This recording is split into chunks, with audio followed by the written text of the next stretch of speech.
एक लड़के को अपने नेबर में रहने वाली लेडी अच्छी लगने लग जाती है। उसके बारे में उसने और भी जाना तो बहुत सारे राज बाहर आए। हेलो फ्रेंड्स, आज मैं आपको अमेरिकन अफेयर 2008 की एक हॉलीवुड मूवी एक्सप्लेन करने वाला हूँ। ये एक कमिंग ऑफ एज मूवी है। अगर आपको वीडियो अच्छा लगता है तो प्लीज इसे लाइक और कमेंट जरूर कर दीजिएगा। अब बिना किसी देरी के एक्सप्लेनेशन स्टार्ट करते हैं। मूवी स्टार्ट होती है और हम हमारे मेन कैरेक्टर एडम को देख सकते हैं। एडम अपने स्कूल में था। वो अपने फ्रेंड से कहता है कि वो लड़का तुम्हें गे बुला रहा है, कि इसके बारे में तुम कुछ भी नहीं करोगे, वैसे भी तुम कुछ कर भी नहीं सकते। इस तरीके से चिढ़ाने के बाद एडम के फ्रेंड ने उस लड़के को बहुत मारा। जब ये फाइट खत्म हुई तो एडम को भी मारता है। एडम एक कैथोलिक स्कूल में पढ़ता है तो वहाँ की सिस्टर वहाँ पर आई और इन दोनों को लेकर जाती है। इन दोनों को एक दिन के लिए डिटेंशन में डाल दिया गया था। एडम का फ्रेंड उससे बहुत ही गुस्सा था क्योंकि उसकी वजह से फाइट हुई थी। एडम भी रियलाइज करता है कि उसका ये करना बहुत ही गलत था तो उसे वो सॉरी भी कहता है। आज जो फाइट हुई थी इसमें एडम का टीथ टूट चुका है। वो घर जाकर इसे ग्लू से चिपका लेता है। रात में डिनर करते हुए कुछ न्यूड मैगजीन्स वो पढ़ रहा था, तभी अपनी नेबर पर उसकी नजर पड़ती है। उसकी नेबर हमारी और एक मेन कैरेक्टर है जिसका नाम है कैथरीन। कैथरीन किसी आदमी के साथ थी। उसने कुछ ज्यादा पहना नहीं था। एडम उसे देखकर एक्साइटेड हो गया। वो अपने आप को प्लीज करता है। वो कैथरीन को लेकर बहुत ही क्यूरियस था। अपनी स्कूल खत्म हो जाने के बाद उस पर वो नजर रखता है। अपनी दूरबीन से उसके घर पर कौन आता है कौन जाता है इसके बारे में उसे पता चलने लग गया। एक दिन जब वो घर पर नहीं थी तो जाकर उसका मेल वो लेकर आया। इस मेल में उसे प्रेसिडेंट कैनेडी का लेटर मिलता है। यह हमारी स्टोरी उस टाइम की है। वो जब मेल बढ़कर बाहर आ रहा था तो कैथरीन ने उसे नोटिस किया। वो पूछते हैं तुम यहाँ कर क्या रहे हो। एडम ने कहा कि मैं कुछ काम ढूंढ रहा हूँ, मुझे यूरोप पर ट्रिप पर जाना है। इसके लिए थोड़े से पैसे अगर मेरे पास हो गए तो अच्छा होगा। अगर आपके पास कोई काम है तो मैं सब कुछ कर सकता हूँ। कैथरीन ने उसे घर में इनवाइट किया। पूछती है तुम क्या कर सकते हो। एडम ने कहा कि यूजुअल जो भी चीजें होती है, घर का काम, गार्डन, ये सब मैं मैनेज कर सकता हूँ। कैथरीन भी एडम को गार्डन का काम देने के लिए मान जाती है। कैथरीन के घर में उसका और प्रेसिडेंट कैनेडी का फोटो था। कैथरीन कहती है कि वो मेरा फ्रेंड है। प्रेसिडेंट कैनेडी का फ्रेंड होना है बहुत ही बड़ी बात थी। एक बार जब एडम की मदर प्रेसिडेंट से मिली थी तो बहुत ही ज्यादा एक्साइटेड थी। एडम रात में हमेशा कैथरीन को खिड़की से देखता है, उसकी फोटोज भी लेता है। अगले दिन स्कूल में एडम की फ्रेंड फेथ उससे बात करती है, उसे लाइक करती थी तो आज शाम उसने अपने घर पर उसे बुला लिया। बहाना तो सिर्फ म्यूजिक सुनने का था। ये बात कर पाते उससे पहले वहां पर सिस्टर आ गई। एडम के कान खींचकर उसे वहां से लेकर जाती है। घर आने पर एडम कैथरीन के पास पहुंचता है। उसे कहता है कि आपने मुझे गार्डन का काम दिया था। कैथरीन के घर में एडम ने बहुत सारी पेंटिंग्स देखी। ये सब कैथरीन की पेंटिंग्स थी। एडम कहता है इसमें तो सिर्फ मुझे कलर दिखाई दे रहे हैं, उसे कुछ भी लोग वगैरह कुछ भी इसमें दिखाई नहीं देते। कैथरीन कहती है तुम्हें इसमें जो भी देखना है वो तुम देख सकते हो, वैसे भी इसका फॉर्म डेड हो चुका है, इसका मतलब है ये स्लोली स्लोली मर रहा है। वो फिर एडम को अपनी गार्डन दिखाने के लिए लेकर गई। एक बहुत ही ब्यूटीफुल गार्डन थी, पर कैथरीन कहती है मुझे इसे पूरी तरीके से मिटा देना है, इसके बाद वो फिर से प्लान करेगी। एडम भी समझ गया कि इस गार्डन के फूल मुरझा जाते हैं, इस वजह से कैथरीन इसे फिर से बनवा रही है।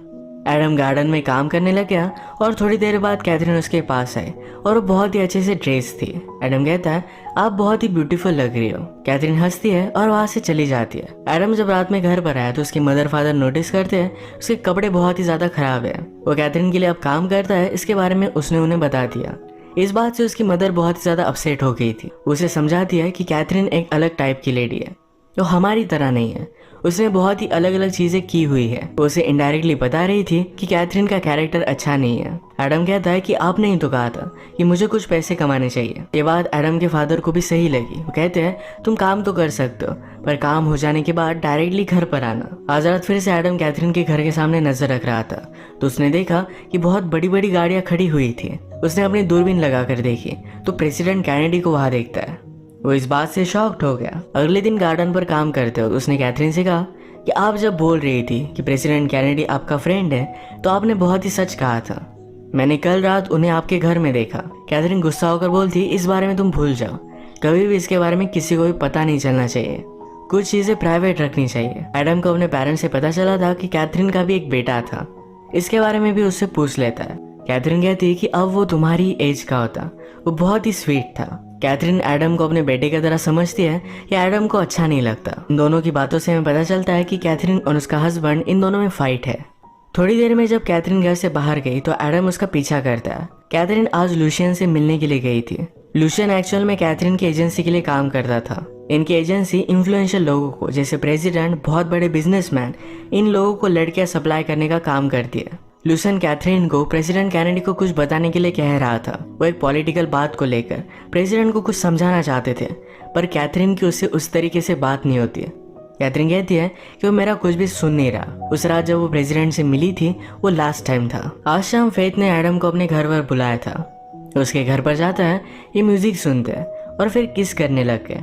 किस करते करते एडम का दांत निकल आया जो उसने ग्लू से चिपकाया हुआ था। ये फेथ को बहुत ही घटिया लगा। कहती है इस दांत को तुम फिक्स करवा दो, इसके बाद हम फिर से मिलेंगे। जब एडम ने अपने पेरेंट्स को बात बताई कि उसका दांत टूट चुका है तो उस पर वो बहुत ज्यादा गुस्सा हो गए थे। उन्हें लगता है कि इसके बारे में उसे पहले बताना चाहिए था। वो कैथरीन के घर पर काम कर रहा है, टूथ के बारे में नहीं बताया। इन सब बातों से मदर बहुत ही अपसेट थी। एडम भी अपसेट होकर कैथरीन के घर के बाहर घूम रहा था। उसने अंदर देखा कि पार्टी चल रही है। वो खिड़की से देखने लग गया। तभी कैथरीन का हस्बैंड जिसका नाम है ग्राहम ये उसे पकड़ लेता है। उसने कहा कि इस तरीके से नजर रखना गलत बात होती है, मैं तुम्हें जेल में भी डाल सकता हूँ। उसे पकड़कर घर के अंदर लेकर आया। कैथरीन ने अपने फ्रेंड्स के साथ ड्रग किए थे। ग्राहम उसे कहता है कि तुम्हें हो क्या गया, तुम इतनी दूर क्यों चली गई। कैथरीन कहती है हमारे बेटे की डेथ हो जाने के बाद तुम्हें मेरा ख्याल रखना चाहिए था। ग्राहम भी यही बात चाहता है। वो फिर से अपनी फैमिली को पाना चाहता है, पर इन दोनों में बहुत बड़े झगड़े थे। ग्राहम ने ही कैथरीन को प्रेसिडेंट के साथ इंटीमेट होने के लिए कहा था। कैथरीन कहती कि हमने जो भी किया इसके बारे में सब लोगों को पता है और सब लोग हम पर हंसते हैं। ग्राहम को भी बुरा लगा और वहां से चला जाता है। अगले दिन एडम ने ग्राहम पर भी नजर रखी। ग्राहम इस बार लुशियन से मिल रहा था। ये दोनों डिस्कस कर रहे थे कि कैथरीन का क्या किया जाए। ग्राहम लुशियन से कहता है कि कैथरीन के पास एक डायरी है, उसके साथ जो भी होता है इस सब के बारे में उसमें लिखती रहती है। ये डायरी होना एक बहुत ही बड़ा रिस्क था, पर ये कैथरीन के लिए एक सेफ्टी है। अगर उसकी एजेंसी ने उसे हर्ट करने की कोशिश की तो सारी चीजों एक्सपोज कर सकती है। इस डायरी के बारे में सुनने के बाद कैथरीन जब घर पर नहीं थी तो एडम उसके घर में आ जाता है, डायरी को ढूंढ लेता है। अचानक से कैथरीन भी किसी और के साथ वहां पर पहुंच गई थी। एडम क्लोजेट में छुप गया और उन दोनों को इंटीमेट होता देख रहा था। उस आदमी के जाने के बाद कैथरीन ने कहा कि मुझे बताया कि तुम यही हो, तुम्हारा बैग बाहर ही पड़ा था। एडम उसे सॉरी कहता है, पर कैथरीन ने कहा तुम सिर्फ क्यूरियस थे। वो उसे वार्न करती है कि फिर से ये सब होना नहीं चाहिए। आज रात एडम और उसके सब फ्रेंड्स की पार्टी थी। इसमें वो एक गेम खेलते हैं जिसमें एडम और फेथ को दोनों को 1 मिनट के लिए क्लोजेट में जाना पड़ता है। एडम ने फेथ से कहा कि मैंने अपना टूथ फिक्स करवा लिया है। इसके बाद वो किस करने लग गए। जिस तरीके से एडम ने कैथरीन को इंटीमेट होता देखा था उसी तरीके से वो फेथ के साथ भी इंटीमेट होना चाहता था, पर इस बात से फेथ जरा अनकंफर्टेबल हो गई। वो उस पर गुस्सा होकर वहां से चली जाती है।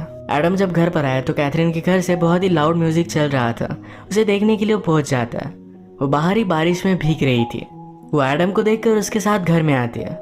वो ड्रिंक ले रही थी तो उसने एडम को भी ड्रिंक ऑफर किया।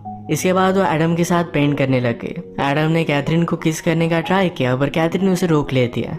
इसके बाद ये दोनों पेंट से ही खेलने लग गए। सुबह मॉर्निंग में हम देखते हैं कि एडम के पेरेंट्स डिस्कस कर रहे थे। एक्चुअल में एडम के फादर का एक न्यू जगह पर ट्रांसफर हुआ था। मदर एडम के लिए जरा वरीड थी कि अकेले उसे किस तरीके से मैनेज करेगी। जब वो उसे उठाने के लिए गई तो उसके सारे कपड़े कलर से भरे हुए थे। इस बात पर वो बहुत ज्यादा गुस्सा हो जाती है। और रात में कैथरीन के पास था। ये बात पता चलने के बाद वो फादर से कहती है कि अभी के भी उसके पास जाओ, उसे कहो कि एडम से कोई भी रिलेशनशिप ना रखे, एडम को कोई भी काम करने की जरूरत नहीं है। फादर जब कैथरीन के पास पहुंचे तो लुशियन वहां पर आया हुआ था। लुशियन उससे बात करता है तो फादर के बारे में लुशियन को सब चीजें पता थी, यहाँ तक कि उनका ट्रांसफर भी होने वाला है, इसके बारे में वो बोल लेता है। ये सब बात सुनकर फादर बहुत ज्यादा डर गए थे। उन्होंने कैथरीन से कहा कि प्लीज एडम को कोई भी काम मत देना। कैथरीन भी इस बात के लिए मान जाती है। घर पर आने पर फादर भी एडम पर बहुत ज्यादा गुस्सा हो गए थे। वो कहते हैं कैथरीन से कोई भी रिलेशनशिप अब तुम्हें नहीं रखनी है, तुम स्कूल जाओगे और सीधा घर पर आओगे। आज लुशियन कैथरीन को समझा रहा था कि तुम प्रेसिडेंट को समझाने की कोशिश करो, कुछ ना कुछ तो चीजें बदलनी चाहिए, वरना प्रेसिडेंट को ही बदलना पड़ेगा। कैथरीन समझ गई कि कुछ ना कुछ तो गड़बड़ होने वाली है। उसने प्रेसिडेंट को कॉल कर वार्न करने की कोशिश की, पर उसे पूरी तरीके से वो इग्नोर कर रहे थे। रात में वो व्हाइट हाउस पर भी जाकर आती है। वहाँ के गार्ड से उसने पूछा अगर प्रेसिडेंट को कोई गोली मार रहा हो क्या तुम उसके सामने आ जाओगे। गार्ड कहता है मैं मेरी ड्यूटी ऑनेस्टली करूंगा। इसके बाद मूवी में प्रेसिडेंट कैनेडी का असैसिनेशन हो जाता है। एडम को जब ये बात पता चली तो कैथरीन के पास आया। वो बहुत ही डिस्टर्ब थी, रो रही थी। एडम उसे सहारा देता है। कैथरीन कहती है इसमें मेरी गलती नहीं थी, मैंने उसे वार्न करने की बहुत कोशिश की थी। मौके का फायदा उठाकर एडम कैथरीन के साथ इंटीमेट होना चाहता था, पर कैथरीन गुस्सा होकर उसे वहां से निकाल देती है। कैथरीन को पता चला कि उसकी नोटबुक गायब है। ये उसके लिए बहुत ही इंपॉर्टेंट थी। वो एडम के घर पर आई पर मदर उसे बात करती है। एडम से उसे मिलने नहीं देती। कैथरीन ने कहा कि एडम के पास मेरी एक चीज है, प्लीज उसे वापस करने के लिए कहिए। घर पर कैथरीन से मिलने के लिए उसका हस्बैंड ग्राहम आया हुआ था।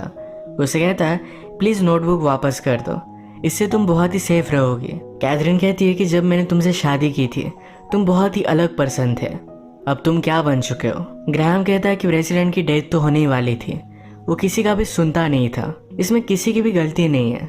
वो कैथरीन से सॉरी कहता है। उसने कहा हमारे बेटे की डेथ के बाद मैं सिर्फ तुम्हें ही दोषी मान रहा था, वो एक एक्सीडेंट था जिसमें कैथरीन दोषी नहीं थी। ग्राहम ने कहा कि प्लीज मुझे माफ कर दो। वो फिर से उसके साथ नई जिंदगी स्टार्ट करना चाहता है। कहता है हम इन सब से दूर एक अलग कंट्री में चले जाएंगे। कैथरीन भी इस बात के लिए मान गई। शाम में वो लूशियन से मिलने के लिए जाती है। उससे कहती है तुम्हें नोटबुक में नहीं देने वाली, वो नोटबुक मेरी एक सेफ्टी है, अगर मुझे किसी ने भी हार्म करने की कोशिश की तो सारी चीजें मैं एक्सपोज कर सकती हूँ। लूशियन कहता है कि मैं उस नोटबुक को ढूंढ लूंगा, मुझे पता है कि तुमने उसे छुपाई हुई है किसी ऐसे आदमी के पास जिस पर मैं शक भी नहीं करूंगा। लूशियन को पता था कि डायरी एडम के पास है।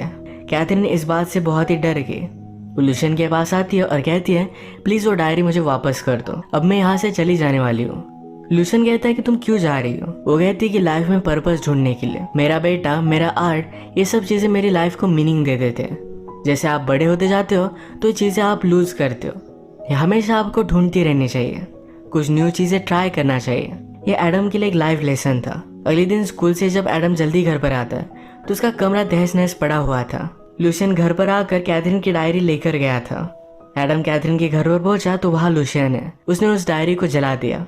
लूशियन एडम से कहता है कैथरीन जरा डिस्टर्ब थी, उसने अपनी लाइफ अच्छी तरीके से जी है और लास्टली वो जरा कंफ्यूज हो गई थी। जो तुमने पढ़ा और देखा इसके बारे में किसी को भी मत बताना। एडम पूछता है कि कैथरीन कहाँ है। लूशियन ने कहा कि आज तो तुम मिलने वाले थे। एडम उसी जगह पर कैथरीन से मिलने के लिए पहुंचा पर कैथरीन की नीचे गिरकर डेथ हो चुकी थी।